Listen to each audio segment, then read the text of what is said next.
आमंत्रित होती रहेगी। हम निर्माण कार्य प्रारंभ करने जा रहे हैं और इसके लिए वो टेंडर कॉल कर रहे हैं। कल टेंडर की फाइल पे भी साइन हो गए हैं। तो हम सबको एक एकड़ जमीन के साथ एक बहुत बढ़िया छोटा लेकिन बढ़िया भवन मिलने वाला है, जिससे हमारी रिक्वायरमेंट पूरी होती है। क्रांति अहबार महासंघ की ये उपलब्धि आने वाली है आपकी टोली।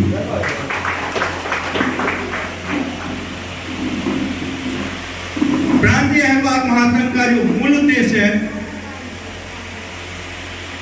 उसके बाद में लिखा हुआ है कि इस संगठन का कोई भी पदाधिकारी हो सकता है, कोई भी इसका सदस्य हो सकता है। ये जरूरी नहीं है कि अहबार ही उसका सदस्य हो। और इसमें जो 36 जातियां हैं अहबार बहुल, उनके सेवा करने के लिए यह संगठन बना है। कोई एक अहबार अकेली जाति के लिए संगठन नहीं बना। और सारे लोग मिलकर के इसमें पार्टिसिपेट कर सकते हैं, इन जातियों के उत्थान के लिए काम कर सकते हैं। मेरा सभी लोगों को आमंत्रण है कि जो भी इस संगठन में काम करना चाहता है वो आए और इस संगठन में काम करे। और हम सबका ये कर्तव्य हो जाता है कि क्रांति अहबार महासंघ संघों का संघ है। जितने भी संगठन खड़े हुए हैं बीना में, वो क्रांति अहबार महासंघ से पैदा हुए हैं। सारे लोग यहाँ जो भी बैठे हैं, किसी भी संगठन के हो, किसी भी राजनीतिक दल के हो, किसी भी पार्टी के हो, लेकिन वो अपना राजनीतिक दल भूल करके, अपनी पार्टी भूल करके, अपना संगठन भूल करके क्रांति अहबार महासंघ में काम करते थे और उन्होंने काम किया है। मैं उनका हाथ जोड़ करके अभिनंदन करता हूं जिन्होंने यह काम किया है और उन्हें फिर से आमंत्रित करता हूं, क्योंकि इस बात में कोई गुरेज नहीं है, कोई संकोच नहीं है कि क्रांति अहबार महासंघ की गतिविधियों पर थोड़ा सा लूज हुआ है। मैं स्वीकार करता हूं इस बात को, लेकिन जब तक आपका सहयोग नहीं मिलेगा तब तक क्रांति अहबार महासंघ को क्या, कोई भी संगठन हो, उसके पास कितनी भी ताकत हो, कितनी भी बड़ी शक्ति हो, लेकिन बिना आपके सहयोग के, बिना समाज के लोगों के सहयोग के, बिना जनता के सहयोग के वो संगठन नहीं रहता। दूसरा, बाबा साहब भीमराव अम्बेडकर ने हमें 3 सिद्धांत दिए। शिक्षित बनो, संगठित रहो और संघर्ष करो। हमें अपने बच्चों को शिक्षित बनाना है, पर क्या वर्तमान में हम अपने बच्चों को अच्छी शिक्षा देने में सक्षम हैं? मेरे ख्याल से हम अच्छी शिक्षा देने में सक्षम नहीं हैं। क्यों? क्योंकि हमारे पास पैसा नहीं। पुराने जमाने गए, नगर पालिका के स्कूल में, जनपद के स्कूल में, शिक्षा विभाग के स्कूल में हम पढ़ के अपने अपने चरम उत्कर्ष को प्राप्त कर लेते थे। मैं भी नगर पालिका के स्कूलों में पढ़ा हूँ, सरकारी स्कूलों में पढ़ा हूँ। आज जिला योजना अधिकारी के पद पर हूँ, क्लास 1 पद पर हूँ। वो सब हमारे माता पिता का और आप सभी का आशीर्वाद रहा कि हम सक्सेस हो गए। लेकिन हम अपने बच्चों को अच्छी शिक्षा देने में सक्षम नहीं है। अच्छी शिक्षा देने के लिए प्राइवेट स्कूल हमें जाना पड़ेगा। प्राइवेट स्कूल में अच्छी शिक्षा नहीं है, अच्छी शिक्षा है लेकिन वहां हमारे पास फीस नहीं है। हम आर्थिक रूप से कमजोर हैं। हमें सोचना पड़ेगा इस क्रांति अहबार महासंघ के माध्यम से कि हमारे परिवारों की आय कैसे बढ़े और कैसे हमें अच्छी शिक्षा मिल पाए। इसके लिए हम सबको बैठ करके सोचना पड़ेगा, काम करना पड़ेगा ग्राउंड लेवल पर जाकर। और इसके लिए जहां से जो सुविधा उपलब्ध होती है, हमारे कार्यकर्ताओं को जाकर के हमारे परिवार को वो सुविधा दिलाना पड़ेगी ताकि उसका कुछ आर्थिक उत्थान हो जाए। एक छोटा सा उदाहरण है। आजकल हम देखते हैं कि बहुत से लोग आते हैं और कहते हैं कि भैया हमारा बच्चा एमए पास हो गया और नौकरी नहीं मिल रही, नौकरी दिला दी, चपरासी की दिला दी, 20 लाख रुपए के ले लो। मैं पूछना चाहता हूं 20 लाख रुपए जब तो उसको देने के लिए तैयार हो तो 20 लाख रुपए देने के बाद अगर उसकी नौकरी लग जाएगी तो कितने साल फ्री में काम करेगा आपका बच्चा? अगर वही 20 लाख का हम यूटिलाइजेशन उसके कोई बिजनेस में कर दें तो जितने साल वो फ्री में नौकरी करेगा उतने साल 40 लाख कर लेगा। मेरा कहना यह है कि 25 लाख रुपए तक का लोन भी हमें मिल जाता है, हम उस दिशा में जाएं। अपने बच्चे से पूछें कि हम कौन सा बिजनेस कर सकते हैं और उसको बिजनेस में डालें। क्योंकि हमारे परिवार में अगर 4 लोग हैं, 6 लोग हैं और एक अकेला कमाने वाला है तो इकोनॉमिक दृष्टि से हम पीछे रहेंगे और हम कभी शिक्षित नहीं बन पाएंगे। तो शिक्षित बनने के लिए सबसे पहले हमें अपनी परिवार की आमदनी बढ़ाना पड़ेगी। अकेले कमाने से आमदनी नहीं बढ़ेगी। आमदनी बढ़ेगी आपके दुर्गुणों को छोड़ने से, आपके शराब को छोड़ने से, आपके जुए की लत को छोड़ने से। जो भी आप फिजूल खर्ची करते हैं उसको छोड़ने का संकल्प हमें देना पड़ेगा। और जब जिस दिन हम ये संकल्प ले लेंगे उस दिन अपने आप हमारी आमदनी बढ़ जाएगी। यदि कोई व्यक्ति 10 रुपए की एक दिन बीड़ी पीता है तो 300 रुपए महीने की बीड़ी पीता है और 3600 रुपए की साल भर की बीड़ी पीता है। अगर वो बीड़ी पीना छोड़ देगा तो 3600 रुपए बचेंगे उसके।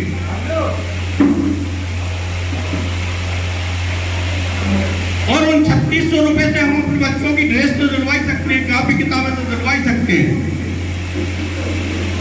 ये तो एक छोटा सा फिगर है। 100 रुपए की दारू पीते हैं तो और ज्यादा हो गया, 3,60,000 रुपए हो गए। तो जब तक हम अपने बच्चों को शिक्षित नहीं बनाएंगे हम संगठित नहीं हो सकते। क्योंकि संगठन को जरूरत है समय की। आपको समाज का कोई काम सौंपा जाएगा तो आप अपने घर में बच्चों को भूखे बैठाल करके थोड़ा ना काम करोगे। जब घर में पैसे होंगे जब तो संगठन का काम करोगे। स्टार्ट करो। तो इकोनॉमिक दृष्टि से हमें सक्षम होना पड़ेगा, तभी हमें अच्छी शिक्षा मिलेगी और फिर हम संगठित हो पाएंगे। और जिस दिन हम संगठित हो जाएंगे उस दिन हम संघर्ष के लिए राह पर चल पड़ेंगे। बाबा साहब का सपना हमारा पूरा हो जाएगा। इसलिए बाबा साहब ने कहा है शिक्षित बनो, संघर्ष करो, संगठित रहो और संघर्ष करो। इन 3 सिद्धांतों पर चलने के लिए हमें मेहनत करना पड़ेगी। अकेले भाषण सुनने से, अकेले मीटिंग में कर लेने से ये काम नहीं होगा।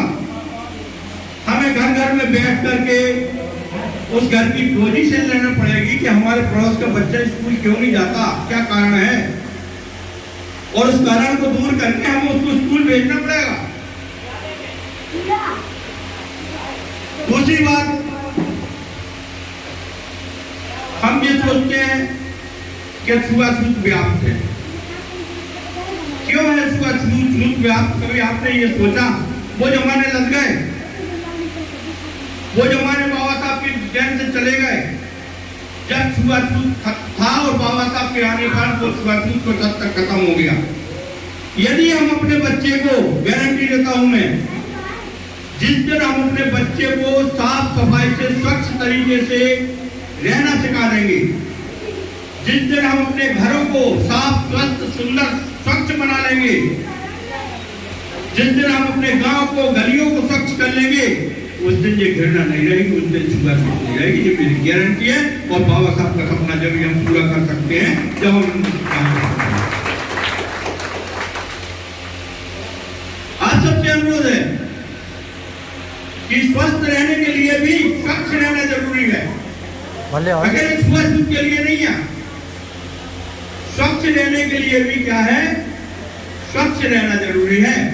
तो हम अपने घरों को स्वच्छ बनाए, सुंदर बनाए। हम अपने बच्चों को स्वच्छ और सुंदर कपड़े, सुंदर भले ना हो, फोटो फटे कपड़े हो, नहीं है हमारे पास गुंजाइश, लेकिन भगवान ने हमें पानी दिया है, रोज पानी में डाल के और भीग के पहनाएंगे तो आपको स्वच्छ कपड़े का सपना पूरा हो जाएगा। कोई ब्राह्मण का लड़का भी है, मैं पूछना चाहता हूँ आपसे, कोई ब्राह्मण का लड़का भी है और वो आकर के नाक पहुंचता हुआ आपके पास आता है, आप उसको गोदी में बैठा सकते हो? आप फिर कहोगे चल दूर हट गंदा कहीं का। हमें स्वच्छ बनाना पड़ेगा अपने बच्चों को, अगर हमें घृणा से बचना है। घृणा का मूल कारण गंदगी है, और उस गंदगी को हमें शरीर से ही नहीं दिल से भी निकालना पड़ेगा। हमें अपनी आत्मा को भी शुद्ध करना पड़ेगा।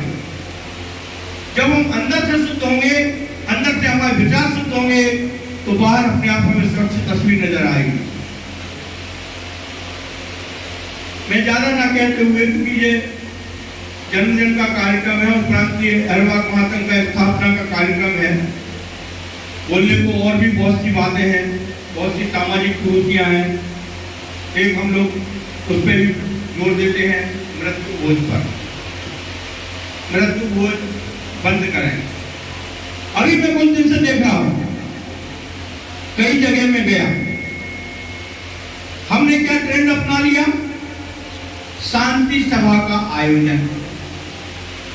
कार्ड पे हमने छपवा दिया शांति सभा का आयोजन, और जब हम वहां घर पर पहुंचे तो शांति सभा के बाद शांति सभा का आयोजन, तो सब खा रहे हैं आराम से, फिर आगे फिर पूरी निकल रही है।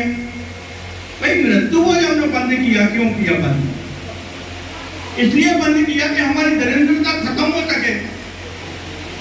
डस्टबिन हम बंद करने की बात करते हैं, भाई डस्टबिन में क्या मतलब है? मुंडन हम बंद करने की बात करते हैं, फिजूल खर्ची है। दिन में शादियां करने की हम क्यों बात करते हैं? रात में आदमी फिर हो जाता है, लड़ाई बड़ाई करता है। दिन में आप शादियां करो, समाज सुधार ऐसे ही होगा। हमें ये सब काम करना पड़ेंगे, क्षेत्र में जाके लोगों को बताना पड़ेगा, अगर समाज सुधार हम कर रहे हैं तो। और अगर हमने बताने में सक्षम नहीं है तो हमको समाज सुधार करने का कोई अधिकार नहीं है। अगर हम समाज सुधार के लिए संगठन बनाए हुए उनके पदों पर बैठे तो हमको शपथ लेना पड़ेगी कि ये सब कुरीतियां हमको खत्म करना है। कई लोग कहते हैं, कई अपने जवाबदार पदाधिकारी कहते हैं नहीं मानते पब्लिक। मैं कहता हूं आप मृत्यु भोज खाना बंद कर दीजिए, करना नहीं, खाना। हम जहां भी जाएंगे बैठेंगे, लेकिन खाएंगे नहीं। मृत्यु भोज बंद, अपने आप बंद हो जाएगा। जिस तरह छुआछूत बंद हो गई आपकी, 50% तो हो ही गई, उसी तरह मृत्यु भोज बंद हो जाएगा। हम खाने बंद कर देंगे, जाएंगे ही नहीं। जाएंगे हम मृत्यु भोज के दिन नहीं जाएंगे, एक दिन पहले जाएंगे, एक दिन बाद में जाएंगे, बैठेंगे, सद्भावना व्यक्त करेंगे, सब कुछ करेंगे। मृत्यु भोज हम खाएंगे नहीं। तो मृत्यु भोज भी अभिशाप समाज, और हमें इस अभिशाप को मिटाना अनिवार्य है। यदि हम समाज सेवक हैं, यदि हम समाज सेवा कर रहे हैं, हमको इसे बंद करना पड़ेगा, खाना बंद करना पड़ेगा। अब शांति सभा का आयोजन हमने किया और उसके बाद हमने सारे समाज को भोजन कराया, वो मृत्यु भोज बंद नहीं हुआ। और ऐसे लोगों को अगर हम मंच से सम्मानित करें, ये गलत बात है। मन से वो लोग सम्मानित हो जिनने वास्तव में 5 कन्या का भोजन करा दिया, गरीबी से निपट गए। लाखों रुपए इलाज पे खर्च हो जाते हैं मृतक के।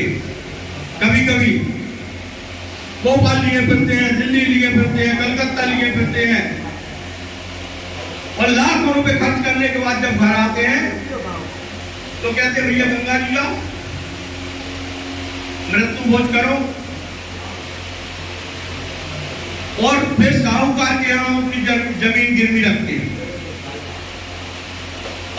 जायदाद गिरवी रखते हैं, 10 के 12 में लेते हैं, कहा बाप को क्रियाक्रम कर रहे हैं। अरे भैया मरने के बाद बाप को क्रियाक्रम नहीं करो, जिंदा में उसकी सेवा करो। जिंदा में वो देखेगा कि हमारे पिता, हमारे बच्चों ने हमें अच्छा कपड़ा पहना दिया, अच्छा भोजन करा दिया, अच्छी तरह से रख रहा है, दवाई दारू कर रहा है। जिंदा में उसकी सेवा आप करो, मृत्यु भोज करने से कोई फायदा नहीं है। इसके लिए हमें एक आदमी के करने से कुछ नहीं होता। एक आदमी बंद कर देगा तो सारे समाज के कहेंगे देखो उसने पैसा बचा लिया अपने बाप का कर्म क्रिया करने। हम सबको मिलकर इसमें निर्णय लेना पड़ेगा।